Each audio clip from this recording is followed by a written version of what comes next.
Bad day. So we're coming up on a quick break, and we're talking about change, family. You're listening to Spirit Child, and this is Spirit Speaks with our in-house guest, Miss April Phillips, throwing some knowledge down on these tracks this evening. Wow. We definitely appreciate you being in the studio with us this evening. Thank you. And so when we come back from this really short break, we're going to talk about what change looks like moving forward. I'm trying to tell you, I was born with a gray hair. I must have been partying like it was a rock star. Right. So we coming back live. Are we recording? Oh, you gonna edit this shit out, right? Yeah, just keep it like it is. We keep it like it is. Hey, family. You're listening to Spirit Speaks, and you got a glimpse of what goes on in the background during those show breaks. So, oddly enough, family, we were having this conversation about mugs. What in the world is a mug? Sis, what was you saying about mug? I said all my life I've been trying to find a mug because it has to be the most ambiguous creature ever, because I've heard people that was mean as a mug, fire as a mug, Cold as a mug. cold as a mug. So whoever a mug is, he fits in to everything in all situations. Man, I'm trying to tell you. Mug is universal, isn't it? It is. It is. And I've been hearing it since I was a little kid. You too? So, obviously a mug ain't never died. Man, He got mug- like turtle life. He's a cold piece. He cold as a mug. There you go. So, family, you listening to Miss April Phillips in studio this evening, and I'm your girl, Spirit Child. And this is Spirit Speaks. This is our second episode in our series called Finding Ourselves. And I don't know about you, sis, but I need to go find Mug and figure out why is he so popular. Right. Because you know what? You don't have to find yourself. The only thing you need to find is a mug. Right. Because that mug, Because man. obviously we with ourselves all the time. Right. But that mug, he gets ghosts. Man, like I said, move over, Waldo. Right. Mug is the new person to find. Right. Absolutely. So in our last segment, we were talking about change.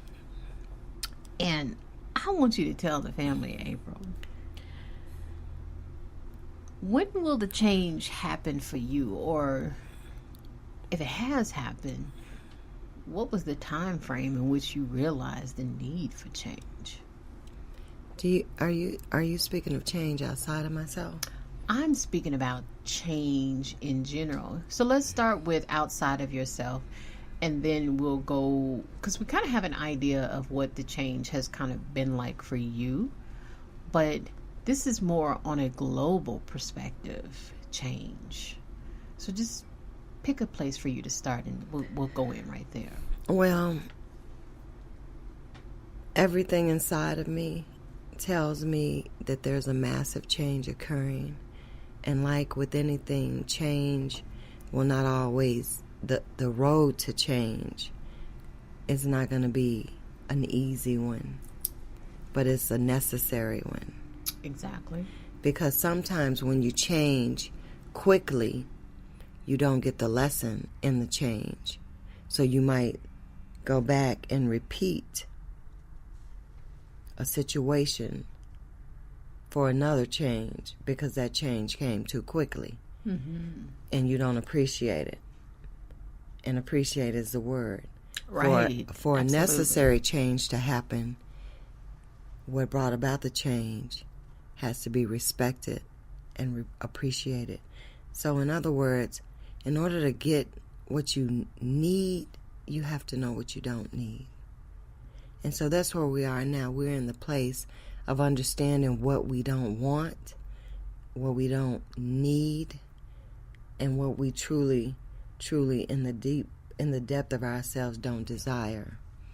And so these things are the hurdles that's going to get us to what we absolutely need, what is absolutely necessary for our humans to evolve into the great beings that they are, the beings that they forgot. So all I think is that is necessary for us is just to be aware, be strong, stay loving. Don't allow fear to consume us or to allow us to do things that are not soulful. I like that. When we talk about the finding ourselves, in a previous segment, we talked about needing to get outside of ego. This evening, you actually mentioned getting away from fear and being basically strongholded in a fear chamber in your own mind. Right. So if you had to write the proverbial prescription for someone who was looking to be outside of self, maybe even in just reflection, true reflection, I would say, where would you tell that person to start?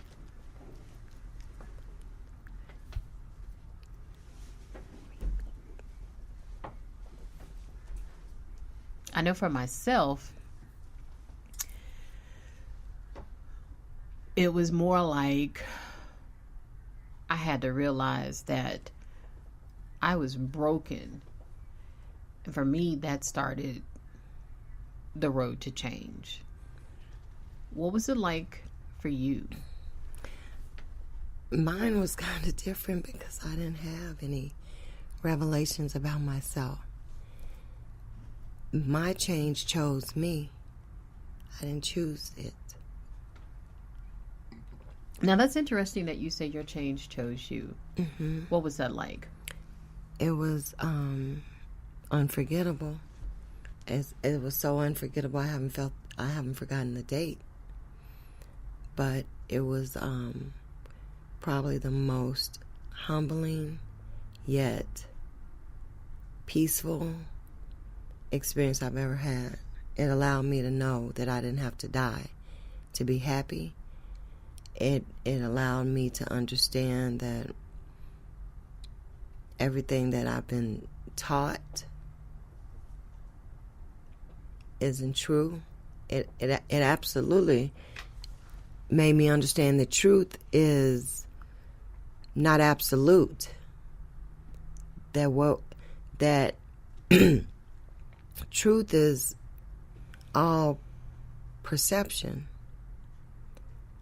And there's only absolute or non-absolute. But that's why a lie and the truth is vibing on the same plane. Uh-oh.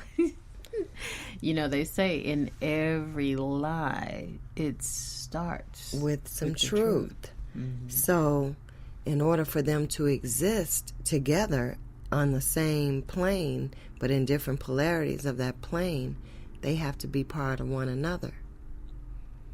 But absolute means this is it. There is nothing else. You can't change it. And basically what happened to me was just completely absolute. I wasn't looking for nothing. I wasn't even trying to make a change. It chose me. And I feel humbled by it. Because it chose me for something so great that even in my mind, I can't even tell you how great it is. There's no words that man has ever created to tell you how great it is. I can look up at the sun every day and still can't tell you how great it is, because it's greater than all of that. The universe holds what it is, but I am not knowledgeable of what it is. It's just that great. And I didn't choose it. I didn't choose it. So change chose you. Absolutely. All right. So would it be safe to say, in our journeys, individually and collectively in this paradigm, that you need to be real cognizant? It's kind of like in the scripture it says, if I knock, and y'all family, I got kicked out of Sunday school, so don't hate if the scripture is not exactly right. That's what I'm saying. That's okay, because somebody like you created that, so create your own scripture. Right. So if I come knocking for you and you don't hear me, then I'm going to go around the corner because somebody else is seeking that lesson that I'm offering. There is a Bible verse in the Bible, in the New Testament, where Jesus says, if you come in a man's house and offer the truth and he doesn't accept it, flee.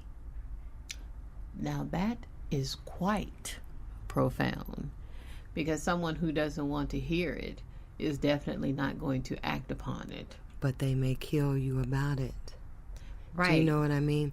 They're because of it. See, the truth can move in so many ways because it's all based on who wants to receive it.